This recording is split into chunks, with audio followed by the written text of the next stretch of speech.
de Berre, dans le sud de la France, est un lieu surtout réputé pour ses raffineries, son aéroport international et sa pollution. Fort heureusement, il y a d'irréductibles Gaulois comme Gérald et son fidèle destrier. Cet entrepreneur et son cheval de trait se battent pour redonner leur lettre de noblesse à ce lieu et inciter les pouvoirs publics à le réhabiliter. Et côté persuasion, Kitus et Gérald savent s'y prendre quand il s'agit de dire non à la pollution. En fait, c'est une mer intérieure qui fait 155 km². C'est immense, c'est la plus grande mer intérieure d'Europe. Tous les Marseillais venaient se baigner dans l'étang, c'était bien mieux. On ramassait, il y avait des hippocampes, il y en a d'ailleurs. Des hippocampes, dorades, thons, enfin c'était extraordinaire, quoi. Voilà. Et il y avait des pêcheurs, il y avait, je crois à l'époque, plus de 200 pêcheurs qui vivaient dans l'étang de Berre. Pour nous prouver que l'étang de Berre peut être sauvé, Gérald n'hésite pas à se jeter à l'eau. Ah oui, hein. Pas étonnant que dans la région, on le surnomme le Fada. C'est pour ça qu'on vous appelle le Fada aussi, si vous êtes prêt. Un peu, oui. Parce que j'ai fait d'autres trucs un peu fous quand même. Donc, dans la région, on m'appelle le Fada, mais c'est affectueux. Je crois que quelque part, ça fait plaisir, je revendique. Kitus est inquiet, et il a bien raison. L'eau est à 10 degrés. Mais plus que le froid et la pollution, le principal danger pour l'étang, c'est le rejet d'eau douce par une centrale hydroélectrique voisine. Et oui, cela condamne à terme sa faune et sa flore, car c'est un plan d'eau salée. La preuve, on y trouve des fruits de mer. Les moules, elles sont sauvages, donc c'est juste une consommation personnelle. Mais il y a des gens qui commencent à les ramasser de plus en plus. Et en même temps, moi ça fait un moment que j'en mange, hein. Je suis toujours là. Alors Kitus, une petite moule? Gérald ne veut pas chasser les industriels. Il préfère mettre en valeur les atouts de l'étang de Berre. En effet, à quelques mètres des usines, il y a encore des petits coins de paradis. Donc c'est ce milieu-là que j'essaye de défendre, parce qu'en fait, il ne reste plus grand-chose pour en faire pour le réhabiliter complètement. Voilà, il manque presque rien.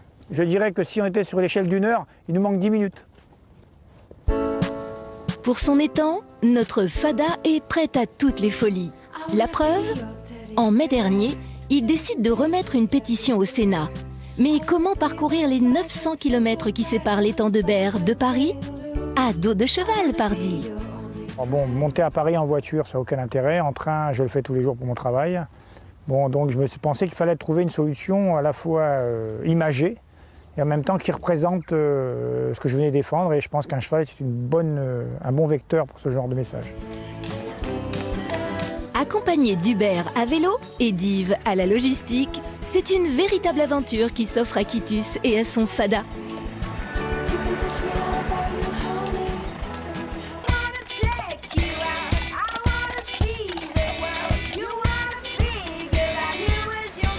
Chaque jour, il parcourt une trentaine de kilomètres. Et pour l'hébergement, c'est chez l'habitant. Et parfois, les hôtes ont un caractère de cochon.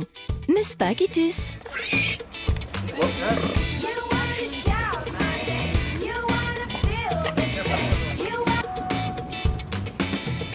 Enfin, c'est l'arrivée à Paris. Mais les vraies difficultés commencent. C'était un stress épouvantable. Et sur le trottoir, les Parisiens, ils sont à vélo, à trottinette, enfin, ils ont tous les équipages extraordinaires. Et en même temps, ils ne sont pas méfiants, c'est des Parisiens, je veux dire par là. Ils n'ont pas l'habitude, la plupart de la nature, donc ils s'approchent du cheval. Il y avait des mères de famille qui me mettaient le bébé dans la poussette, sous les pattes du cheval, pour qu'il puisse toucher le ventre. Et moi, j'étais sur le cheval en disant, c'est bien, Kitus, sois sage, hein.